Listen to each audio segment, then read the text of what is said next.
Hey there, vinyl community. So today I thought we would talk a little bit about this. I'm sure everyone's kind of heard of this new, or at least a lot of people have heard about this new Dylan film, this biopic. This is the big rage right now in the movie making industry. Since they don't make movies anymore, they're from superheroes now onto biopics apparently. And there's a new one out, and it's about Bob Dylan. And I haven't seen it, so I have no idea what it's like. But I went out last night for a little bit and had a conversation with some people, and we were talking about how there was this fear that they're kind of turning Dylan into this kind of like mythology, this mythological person rather than a real living artist and singer songwriter. And I think in America we have a tendency of doing this with history, with our own history, and that's kind of the fear, is that we're kind of creating the next generation of pretend make believe rather than in discussing artists in a true and honest way. And the examples I would give for that are Thanksgiving or Custer's Last Stand. These are kind of like mythological creations that we've embraced as real history, and they're not really history. But oh, by the way, if you listening to this right now, Yola Tango, yeah, great record. I don't even know how to describe it. I always relate this very closely to like Stereolab, but it's not really like Stereolab, but good. So anyway, I went through a huge Dylan phase when I was, especially I think in my later part of college, which college took me a little longer than it took most people. I was there for 6 years, and I think during the last couple of years, I went through a huge Dylan phase, and most of these are like original pressings. It's got the great record.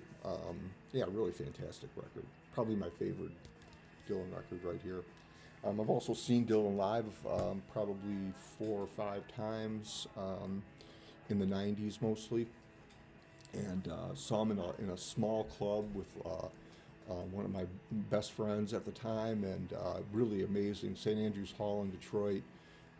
Small theater, smallish theater, and it was a great show. But yeah, basement tapes, and I always thought that these two greatest hits records were worthwhile.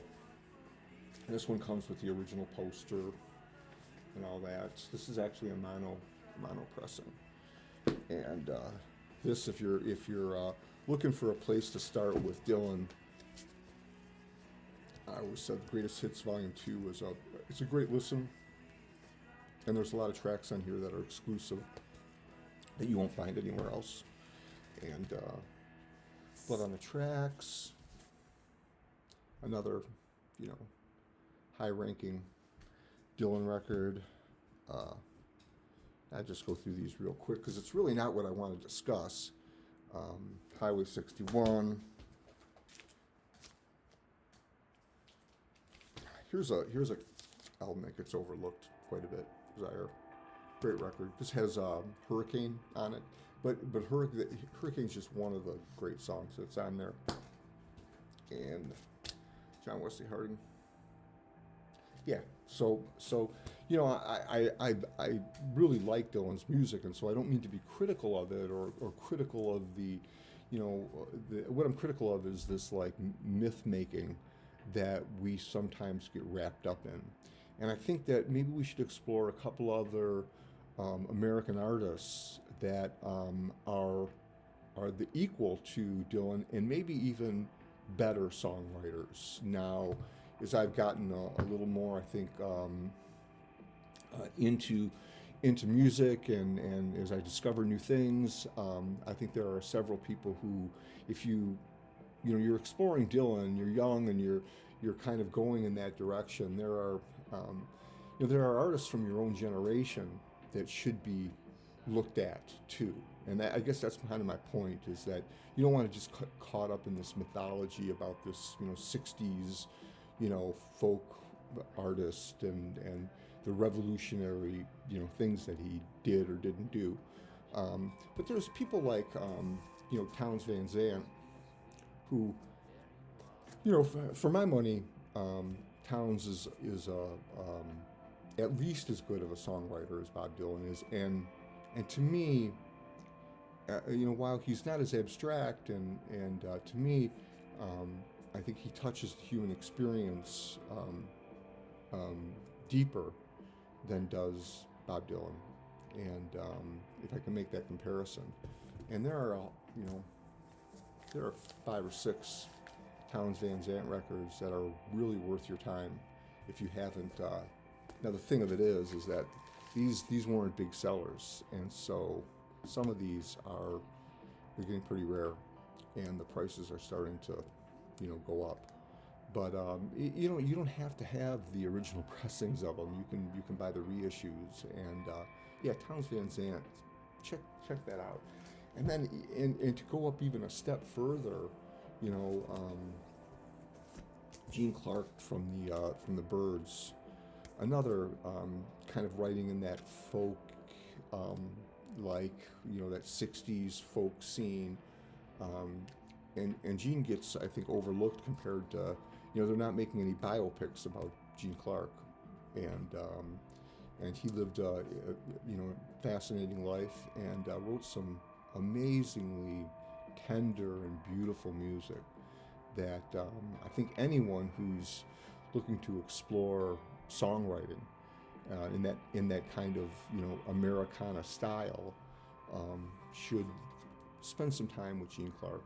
I don't think you'll regret it. And there are lots of great records that this one is a little different than most of his. This is he got a pretty big budget on this record, and so you hear a lot of instruments and a lot of production, and they take his kind of simple songs and really really pick them up, but it works. The crazy thing is that it's a beautiful record. It works in a way as long as you kind of let it. This is probably my favorite right here. Really, really very, very straightforward singer-songwriter, beautiful stuff. And Gene never really got he was in the Byrds and had several hits. He wrote some of their hits, but on his own, it just never, as good as he was, and he was great, never really captured the mass audience the way, say, like a Bob Dylan did, or somebody like that. And Woodmaster, this album didn't even get released in the United States until years and years later. Great record, though. I think it got a European release, if I'm not mistaken. And some of these are a little more folk orientated, but again, Gene Clark, somebody who, if you're looking to, get into the mythology that they're trying to sell you on Bob Dylan, these are some really great records to look into. And then one more is, of course, the Flying Burrito Brothers with Graham Parsons right there. And it's kind of country rock, but done really well, and really, really good. Graham was a member of the Byrds and wrote in that similar style. On their second album, there's actually a version of Wild Horses by the Rolling Stones, and this actually came out before the Stones had even released that song ever. So, yeah, something to look into. And then he did a couple of solo records that are really, really good.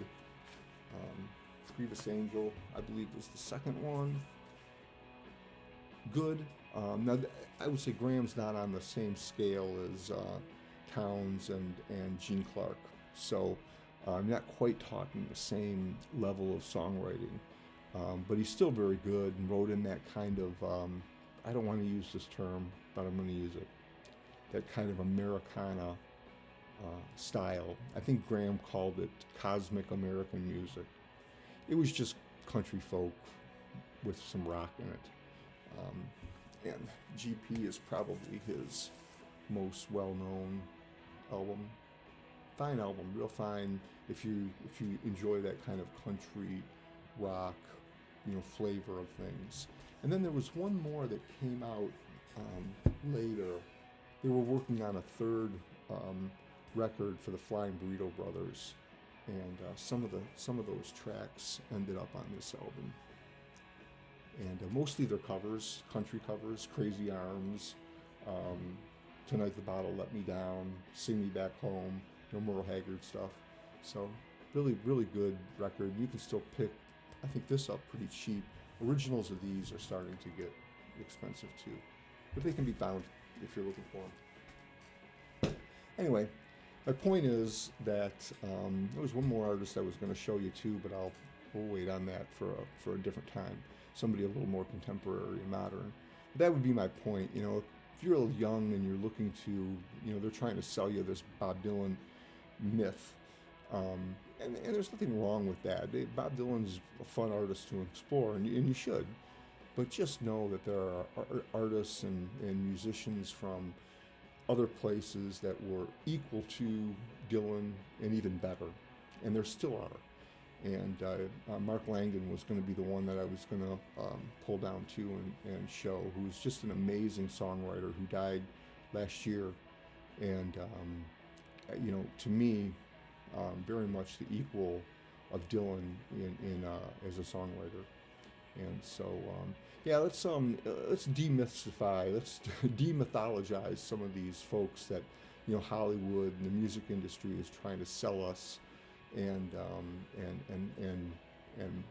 reach for some stuff that's just as good, and realize that Bob Dylan was a fine artist and a great songwriter, and we should recognize him for that. But we shouldn't create this myth and legend that somebody's trying to sell you because they really just want to sell you records and movie tickets. Anyway, hope everyone's good, and thanks for watching. See you.